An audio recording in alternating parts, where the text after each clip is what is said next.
নমস্কার বন্ধুরা, আমার ছোট্ট ইউটিউব চ্যানেল আরডেলি জিকেতে তোমাদের সবাইকে স্বাগত। আজকে আমি তোমাদের জন্য একটা জব নোটিফিকেশন নিয়ে আসলাম।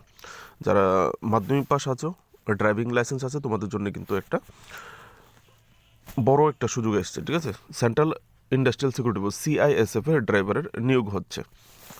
অনেকটাই ভ্যাকেন্সি আছে, টোটাল 1124টা পোস্ট আছে। ঠিক আছে, ভালো একটা সুযোগ, অবশ্যই সুযোগটা নেবে। তাই নিয়ে আসলাম জব নোটিফিকেশান আজকে, অন্য কোনো ভিডিও আনলাম না। দেখো, শুরুতেই ডেট দিয়ে দিয়েছে কবে থেকে অ্যাপ্লাই করতে হবে। 3 ফেব্রুয়ারি 2025 থেকে অ্যাপ্লাই শুরু হবে, 4 মার্চ 2025 পর্যন্ত অ্যাপ্লাই লাস্ট ডেট। ঠিক আছে, অ্যাপ্লাই শুরু হবে, দেরি আছে। এখানে যে যারা অ্যাপ্লাই করতে পারবে, শুধু পুরুষ ক্যান্ডিডেট, দেখো মেল ইন্ডিয়ান সিটিজেন, শুধু ভারতীয় পুরুষ ক্যান্ডিডেটটা অ্যাপ্লাই করতে পারবে। আর এখানে দুই প্রকারের ড্রাইভার পোস্ট আছে। একটা হচ্ছে constable driver, motor vehicle, light motor vehicle, ছোটো গাড়ি। আর একটা হচ্ছে constable driver cum pump operator, যে ফায়ার সার্ভিস আছে, CISF-এর যে ফায়ার ডিপার্টমেন্ট আছে, ফায়ার ডিপার্টমেন্টের বড় গাড়ি চালানো। ঠিক আছে, দুটো আলাদা পোস্ট আছে। এখানে যে বেতনক্রম তোমাদের দেওয়া হবে, সেন্ট্রাল গভর্নমেন্টের লেভেল 3 21,700 থেকে 69,100 যে পে স্কেলটা, সেটা তোমরা পাবে। আর বাকি সেন্ট্রাল গভর্নমেন্টের হিসেবে যে যে ফেসিলিটি আছে, সেগুলি তোমরা পাবে। শুরুতেই কিছু পয়েন্ট এখানে বলা হয়েছে, যেটা খুবই ইম্পর্টেন্ট। এখানে তোমরা দুটো পোস্টের জন্য, যেরকম ফায়ার সার্ভিস ডিপার্টমেন্ট আছে আর নর্মাল ছোটো গাড়ি চালানো, তোমরা দুটোর মধ্যে থেকে যে দুটোর জন্য দুটো অ্যাপ্লিকেশন করলাম, এরকম কোনো অপশান এখানে নেই। তুমি শুধু একটাই অ্যাপ্লিকেশন করবে। ঠিক আছে, যখন তুমি অনলাইন অ্যাপ্লিকেশন আবেদন করবে, তখন তোমার কাছে অপশান আসবে তোমার প্রথম পছন্দ কোনটা। তুমি তোমার প্রথম পছন্দ, এই দেখো এখানে দেখো বড় করে দেখো, their first and second choice. ঠিক আছে, দেয়ার প্রিফারেন্স মানে পছন্দ। ঠিক আছে, প্রথম পছন্দ এবং দ্বিতীয় পছন্দ। তুমি কি প্রথম পছন্দ বড় গাড়ি চালাতে চাও, তাহলে ফার্স্ট চয়েস তুমি দেবে constable driver cum pump operator. আর যদি ছোটো গাড়ি চালাতে চাও, তাহলে দেবে কনস্টেবল কাম ড্রাইভার। ঠিক আছে, আর অনলাইন আবেদন করতে হবে। Application will be accepted through online mode only, শুধু অনলাইন আবেদন, আর কোনো প্রক্রিয়া নেই। আর বাকি রিক্রুটমেন্ট প্রসেস কী হবে, ফিজিক্যাল এফিসিয়েন্সি টেস্ট হবে। কীভাবে ফিজিক্যাল এফিসিয়েন্সি টেস্ট হবে আমি নিচে আসছি তোমাদের জন্য। ফিজিক্যাল স্ট্যান্ডার্ড টেস্ট হবে, ডকুমেন্ট ভেরিফিকেশন, ট্রেড টেস্ট হবে, ড্রাইভিং টেস্ট। ঠিক আছে, আর রিটেন এক্সাম হবে 100 মার্কের। কীভাবে পরীক্ষাটা হবে আমি আসছি। মেডিকেল এক্সামিনেশন, দেখো রিটেন এক্সাম হবে OMR এবং OMR শিট অথবা কম্পিউটার বেসড। ঠিক আছে, আর ল্যাঙ্গুয়েজ হবে পরীক্ষার ইংলিশ এবং হিন্দি। যারা হিন্দিভাষী যারা আছে, তারা হিন্দি দেবে। আমার ত্রিপুরাভাষী যারা হিন্দি জানো তো জানো, আর না যারা না জানো, তারা কিন্তু ইংলিশে কোশ্চেন আনসার করতে হবে। ঠিক আছে, চলো নিচে যাই, বাকি ডিটেলসগুলি দেখে নিই। এই হচ্ছে ভ্যাকেন্সি ডিটেল। প্রথম হচ্ছে কনস্টেবল ড্রাইভার, যে ছোটো গাড়ি, টোটাল ভ্যাকেন্সি ছোটো গাড়ির ক্ষেত্রে ভ্যাকেন্সি বেশি, 845 পোস্ট, যার মধ্যে এক্স সার্ভিসম্যানের জন্য 85টা। আর ইউআর ক্যাটাগরি যারা আছে, তাদের জন্য 344, SC 126, ST 63, OBC 228, EWS 84।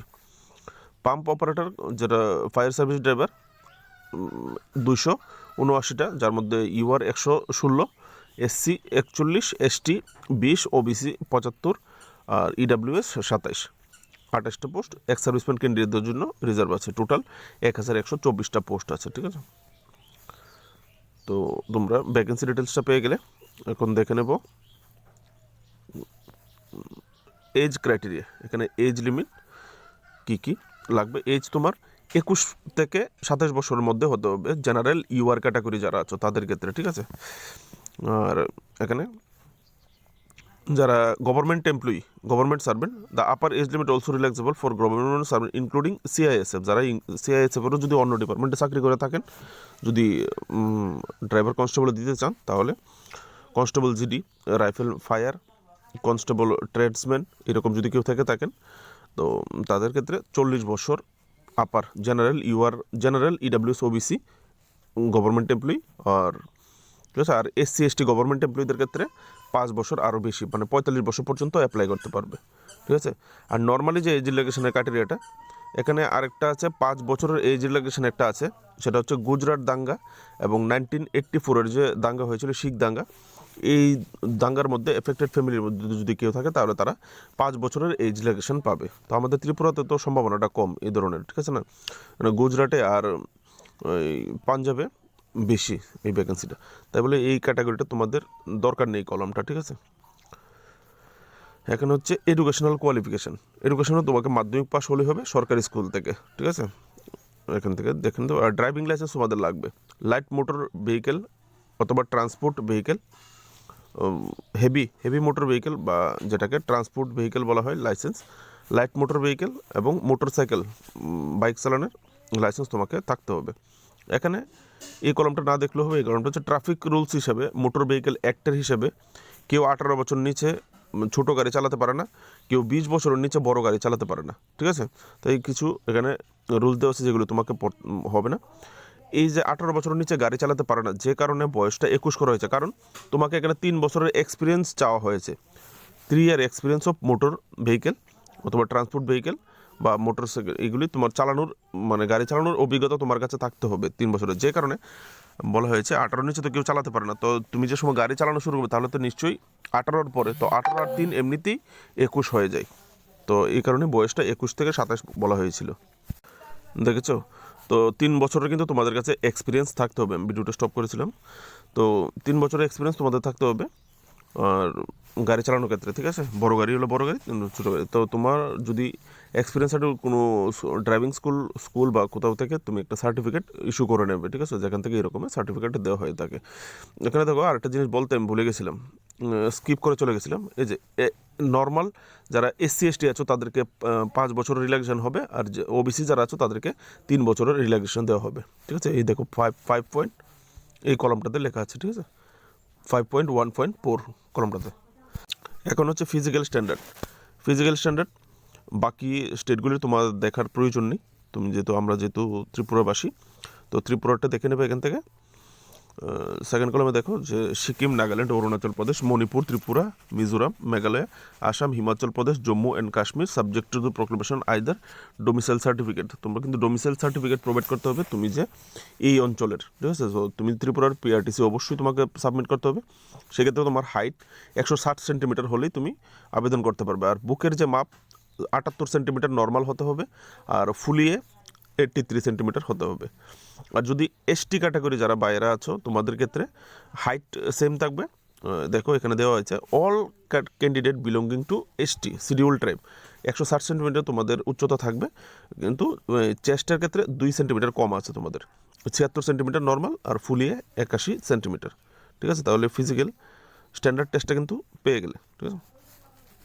এখানে কিছু আইসাইট দেওয়া আছে, চোখের পাওয়ারটা কীরকম হতে হবে তোমরা এগুলি মেডিকেল চোখের হাসপাতাল বা কোনো ডাক্তার দিয়ে টেস্ট করে নেবে যে এগুলি ঠিক আছে কি না, ঠিক আছে।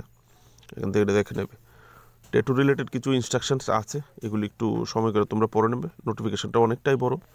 এখানে এক্স সার্ভিসম্যান যারা আছে তাদের ক্রাইটেরিয়া, ঠিক আছে, এগুলি এখান থেকে পড়ে নিতে পারবে কী কী কন্ডিশন এক্স সার্ভিসম্যান কাউন্ট করা হয়েছে, ঠিক আছে।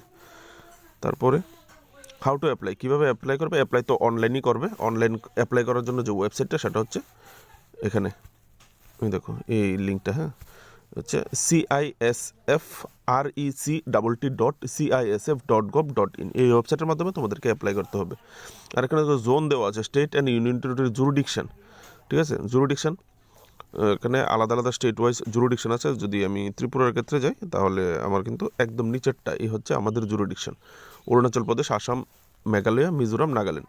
নর্থ ইস্টার্ন সেক্টর অফিস কী রাখা হয়েছে, এ হচ্ছে অফিস। যদি তোমাদেরকে অনলাইন ফর্ম ফিল আপ করতে গিয়ে অফিস যেখানে তোমাদের রিক্রুটমেন্ট প্রসেসের যে প্রক্রিয়া হবে সেই এই অফিসের মাধ্যমেই হবে। এখান থেকে দেখতে পারো উপরে name of the application receiving centre with address. এখানেই তোমার অ্যাপ্লিকেশনটা কোন সেন্টার রিসিভ হবে, যদি এই ধরনের অপশান পাও তখন তোমাদেরকে এই অ্যাড্রেসটা বসাতে হবে, নিচেরটা একদম, হ্যাঁ। এখান থেকে নিচেরটা দেখে নাও অ্যাড্রেসটা। তো যে কাট অফ ডেট তোমাদেরকে বলা হয়েছে অনলাইনে অ্যাপ্লাইয়ের লাস্ট ডেট তো জানোই 4 মার্চ 2025, আর 3 ফেব্রুয়ারি থেকে আরম্ভ হবে। আর কাট অফ যে ডেট, এই যে কাট অফ ডেট এটা লাস্ট ডেটের হিসাবে অ্যাপ্লাই লাস্ট ডেট 4 মার্চ 2025 হিসাবে তোমাদের কিন্তু এজ যে কাট অফ ডেট, এজটা যে বয়সটা যে গণনা করা হবে এই ডেটের হিসাবে, ঠিক আছে। কী কী ডকুমেন্টস তোমরা আপলোড করবে, upload photograph, uploading signature, uploading documents কী লাগবে এগুলি তোমাদের এখানে দেওয়া হচ্ছে। ফার্স্ট প্রিফারেন্স, সেকেন্ড প্রিফারেন্স, কি কোন গাড়ি চালাতে পছন্দ করে এগুলি অ্যাপ্লিকেশন তোমাদেরকে উল্লেখ করে দিতে হবে, ঠিক আছে। অ্যাপ্লিকেশন ফি 100 টাকা। SC ST এক্স সার্ভিসম্যান যারা আছো তোমাদেরকে অ্যাপ্লিকেশন ফি দিতে হবে না, ঠিক আছে। বাকি যারা আছো তাদেরকে 100 টাকা অ্যাপ্লিকেশন ফি হিসেবে দিতে হবে। হাইট বার, এখানে দেখো ফিজিক্যাল এফিসিয়েন্সিটা যেটা আমি তোমাদেরকে বলেছিলাম, এখানে ফিজিক্যাল কি দিতে হবে। 800 মিটার দৌড়তে হবে 3 মিনিট 15 সেকেন্ডে। লং জাম্প 11 ফুট যেতে হবে, 3 চান্স দেবে। হাই জাম্প 3 ফুট 6 ইঞ্চি, মানে 3.5 ফুট 3 চান্স দেওয়া হবে। ফিজিক্যাল এগুলি যদি পাস হয়ে যাও,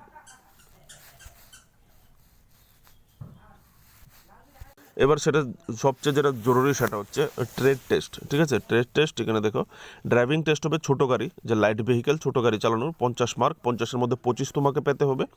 তারপর হবে বড় গাড়ি চালানো, হেভি। ঠিক আছে, ড্রাইভিং টেস্ট হেভি ভেহিকেল, বড় গাড়ি, ফায়ার সার্ভিসে যেহেতু যেতে হবে তাহলে তো বড় গাড়ি চালাতে হবে। 50 মার্কের মধ্যে 25 তোমাকে পেতে হবে। আর practical knowledge of motor mechanism and ability to carry out motor minor repairs of vehicle, মানে গাড়ির যে মেকানিজম আছে, কিসের থেকে কি প্রবলেম হয়, কোনটাতে কি সমস্যা হয় তোমাকে বুঝতে হবে। ঠিক আছে, কোনগুলি, এগুলি তুমি নিজে যদি জানা না থাকে তাহলে তুমি কোনো মোটর গ্যারেজে গিয়ে এগুলি জেনে নেবে, কোনটার থেকে কী কী প্রবলেম হতে পারে, কোনটা থেকে কী হয়, তুমি জাস্ট জেনে নিলেই হবে। ঠিক আছে, আর কিছু ছোটো ছোটো যে প্রবলেম, এগুলি তোমাকে রিপেয়ার করার একটা এবিলিটি থাকতে হবে। হঠাৎ করে গাড়ি ডিউটিতে গিয়ে যদি মাঝখানে রাস্তায় আটকে যায়, তো তুমি হঠাৎ করে কোনো এখানে রিপেয়ার পাবে না। ঠিক আছে না, তো সেই ক্ষেত্রে কিন্তু তোমাকে ছোটোখাটো মাইনর রিপেয়ারগুলি তোমাকে করতে হবে, তো সেই কাজগুলি তোমাকে জানতে হবে। এখানে 30 মার্কের মধ্যে তোমাকে 15 পেতে হবে। ঠিক আছে, তো কিছু কিছু জেনে নেবে, যারা জানো না এগুলি তোমরা কোনো গ্যারেজে যাও, গিয়ে নিজে পয়সা দিয়ে হলেও জেনে নাও। এখানে রিটেন এক্সাম হবে 100 মার্কের। আর এখানে যে ড্রাইভিং টেস্টের যে মার্কসটা, সেটা কিন্তু কাউন্ট করা হবে না, জাস্ট তোমাকে পাস করলেই হবে, 50-এ 25 পেলেই হবে, মানে এরকম, মানে যে টেস্টে যে পার্টে যত রাখা হয়েছে এত পেলেই হবে। এখানের মার্কস তোমাকে কাউন্ট করা হবে না, তোমার কাউন্ট হবে এই রিটেন টেস্টের যে মার্কসটা, সেটা দিয়ে মেরিট লিস্ট তৈরি করা হবে। তুমি যদি গাড়ি চালানো পাস করো তাহলে তোমাকে পরীক্ষায় বসার সুযোগ দেবে, গাড়ি চালানো ওইদিকে ফেল করলে তোমাকে কিন্তু দেওয়া হবে না। এখানে দেখো রিটেন এক্সাম হবে 100 মার্কের। 100 মার্ক দেখো কীভাবে হবে, জেনারেল নলেজ 20টা, MCQ 20 মার্ক এখানে দেওয়া আছে, তোমরা নিজেরাও স্টপ করে দেখতে পারো। এগুলি পার্ট দেওয়া আছে, পার্ট এতে general, part B knowledge of elementary mathematics, যে মাধ্যমিক স্ট্যান্ডার্ড পর্যন্ত যে ম্যাথমেটিক্স আছে, ক্লাস 7, 8 এইরকম স্ট্যান্ডার্ড, এলিমেন্টারি স্ট্যান্ডার্ড, 20 অঙ্ক 20 mark. Part C analytical aptitude, এগুলি রিজনিং টাইপ, ছোটো ছোটো অঙ্ক, 20টা MCQ 20 মার্ক। আর option D ability to observe and distinguish, মানে তোমাকে পর্যবেক্ষণ করার ক্ষমতা থাকতে হবে এবং পার্থক্য বিবেচনা করা, এরকম টাইপ, এগুলিও ম্যাথমেটিক্স টাইপ সি হবে। ঠিক আছে, part E basic knowledge of English and Hindi, মানে ইংলিশ থাকবে, যারা হিন্দিভাষী, যারা হিন্দিতে এক্সাম দিতে চাবে তাদের জন্য হিন্দি রাখা হবে, আর যারা ইংলিশ চুজ করবে তাদের জন্য ইংলিশ গ্রামার পোর্শন রাখতে পারে। ঠিক আছে, basic English grammar knowledge, use, article, preposition, এগুলি। আর তোমাদের সময় 120 মিনিট, মানে 2 ঘন্টা। দেখো 5 মার্ক এখানে দেওয়া আছে। আচ্ছা, সবচেয়ে বড় জিনিস হচ্ছে এখানে কোনো নেগেটিভ মার্কিং থাকবে না, there shall be no negative marking.